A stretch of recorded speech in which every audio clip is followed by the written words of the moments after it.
मला प्रभात क्रमांक 24ची निवडणूक ही खूप जिव्हाळी लागली. मला एक गोष्ट समजा, पहिल्या दिवशी सांगितलं EV मशीन हॅक केली, अधिकाऱ्याला 1 कोटी रुपये दिले.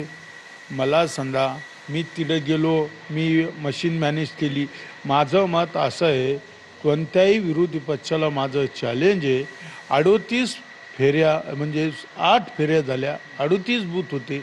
प्रत्येक फेरीला भारतीय जनता पार्टीचे 4ही उमेदवार पुढे होते. पण काही लोकांना पोटसूळ उठलंय आणि ही निवडणूक जिंकण्यासाठी मी लोकांचे हात जोडले, पाय पडे, मी विकास केला, कामं करणारा इथला नगरसेवक होतो. माझ्यावर जबाबदारी दिली. आता ही काहीतरी बदनाम करायचं लोकांचं हे षडयंत्र आहे. ही ऑडिओ क्लिपचा माझा काही संबंध नाही.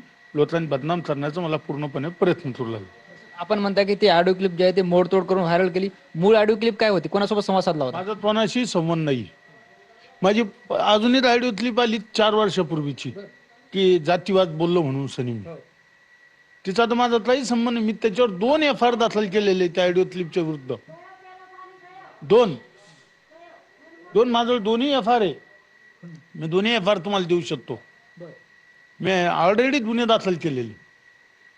त्याच्यामुळे आमच्याकडे ती बदनामी माझे जेव्हा जेव्हा निवडणूक येते तेव्हा अशा ऑडिओ क्लिप तयार करतात. मला समजत नाही. साहेब, त्या ऑडिओ क्लिप मधला संवाद, तुमच्या बोलण्याची प्रत्यक्ष टोनिंग, त्याच्यामुळे जे आहे ते तुमच्या विरोधकांना संशय बळवतं. इतकी परफेक्ट ऑडिओ रेकॉर्डिंग कोणी केली असेल असं वाटतं? साहेब, हे काही होतं हो.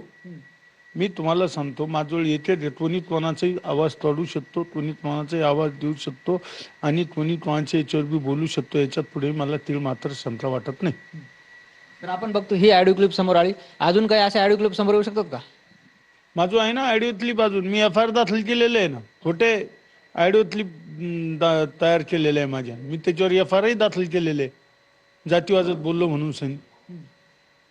म्हणजे असाही विषय होतो.